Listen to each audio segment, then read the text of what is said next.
Nostalgia. I mean, what does that make you think of? It used to put a smile on my face.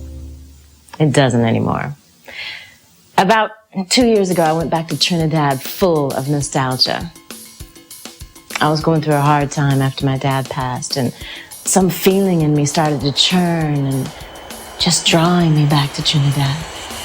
So I got a flight from New York City, and I stayed at Tanti Nora's place in San Fernando, and things were going pretty well until I told Tanti I wanted to visit Uncle up on the hill, and it spooked her. She started to tell me about people from town who'd gone up the hill and hadn't come back. She was sure they'd become Sukunia. And I laughed. I mean, it was more nostalgia. I mean, the fact that we were in a modern day and age and she still believed Sukunia's power to step out of their human skin and fly through the air as a fireball, searching for human souls.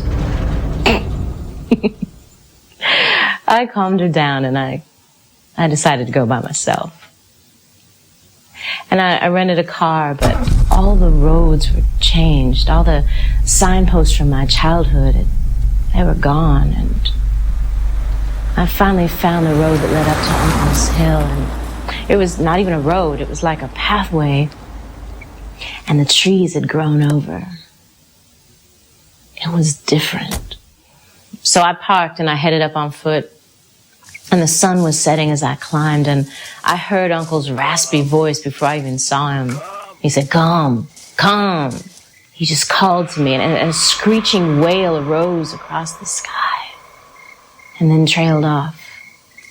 I walked more quickly towards the light from a fire drum that Uncle was tending. He said, "Oh, get in the house." His voice seemed to physically push me in the house, and he had a machete at the waist of his white trousers and an amulet across his dark chest and his perfect white teeth.